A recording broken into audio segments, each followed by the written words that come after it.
promised, The Wizard of Oz by L. Frank Baum. Chapter 1. The Cyclone. Just so we know, a cyclone is another name for a tornado.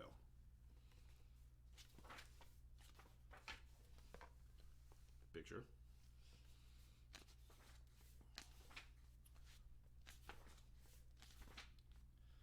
Dorothy lived in the midst of the great Kansas prairie with Uncle Henry, who was a farmer, and Aunt Em, who was a farmer's wife. Their house was small, for the lumber to build it had to be carried by wagon many miles.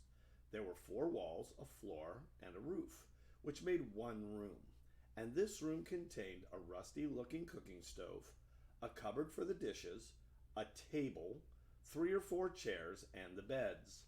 Uncle Henry and Aunt Em had a big bed in one corner, and Dorothy had a little bed in another corner. There was no garret at all and no cellar, except a small hole dug into the ground, called a cyclone cellar, where the family could go in case one of those great whirlwinds arose, mighty enough to crush any building in its path. It was reached by a trapdoor in the middle of the floor, from which a ladder led down into the small dark hole. When Dorothy stood in the doorway and looked around, she could see nothing but the great gray prairie on every side. Not a tree nor a house broke the broad sweep of flat country that reached to the edge of the sky in all directions. The sun had baked the plow land into a gray mass, with little cracks running through it. Even the grass was not green, for the sun had burned the tops of the long blades until they were the same gray color to be seen everywhere. Once the house had been painted, but the sun blistered the paint and the rains washed it away, and now the house was as dull and gray as everything else. When Aunt Em came there to live, she was a young, pretty wife. The sun and wind had changed her, too. They had taken the sparkle from her eyes and left them a sober gray.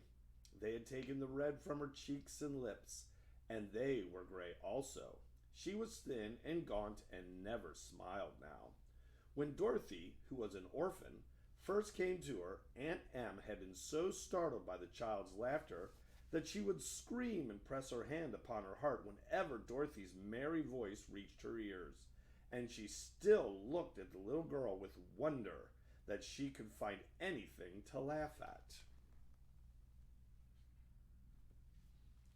Uncle Henry never laughed. He worked hard from morning till night and did not know what joy was. He was gray also, from his long beard to his rough boots, and he looked stern and solemn and rarely spoke.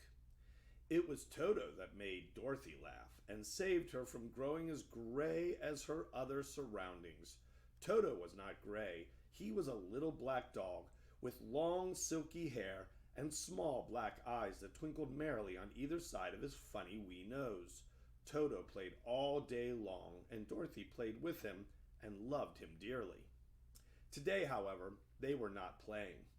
Uncle Henry sat upon the doorstep and looked anxiously at the sky, which was even grayer than usual. Dorothy stood with Toto in her arms and looked at the sky too. Aunt Em was washing the dishes. From the far north they heard a low wail of the wind, and Uncle Henry and Dorothy could see where the long grass bowed in waves from the coming storm. There now came a sharp whistling in the air from the south, and as they turned their eyes that way, they saw ripples in the grass coming from that direction also. Suddenly Uncle Henry stood up. "There's a cyclone coming, Em," he called to his wife. "I'll go look after the stock." Then he ran towards the shed where the cows and horses were kept. Aunt Em dropped her work and came to the door. One glance told her of the danger close at hand. "Quick, Dorothy!" she screamed. "Run for the cellar!" Toto jumped out of Dorothy's arms and hid under the bed, and the girl started to get him. Aunt Em, badly frightened, threw open the trapdoor in the floor and climbed down the ladder into the small dark hole. Dorothy caught Toto at last and started to follow her aunt. When she was halfway across the room, there came a great shriek from the wind, and the house shook so hard that she lost her footing and sat down suddenly upon the floor.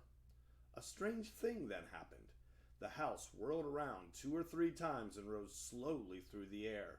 Dorothy felt as if she were going up in a balloon. The north and south winds met where the house stood and, and made it the exact center of the cyclone. In the middle of the cyclone, the air is generally still, but the great pressure of the wind on every side of the house raised it up higher and higher until it was at the very top of the cyclone. And there it remained and was carried miles and miles away as easily as you could carry a feather. It was very dark and the wind howled horribly around her, but Dorothy found she was riding quite easily. After the first few whirls around, and one other time when the house tipped badly, she felt as if she were being rocked gently, like a baby in a cradle. Toto did not like it. He ran about the room, now here, now there, barking loudly, but Dorothy sat quite still on the floor and waited to see what would happen. Once Toto got too near to the trapdoor and fell in. At first the little girl thought she had lost him, but soon she saw one of his ears sticking up through the hole.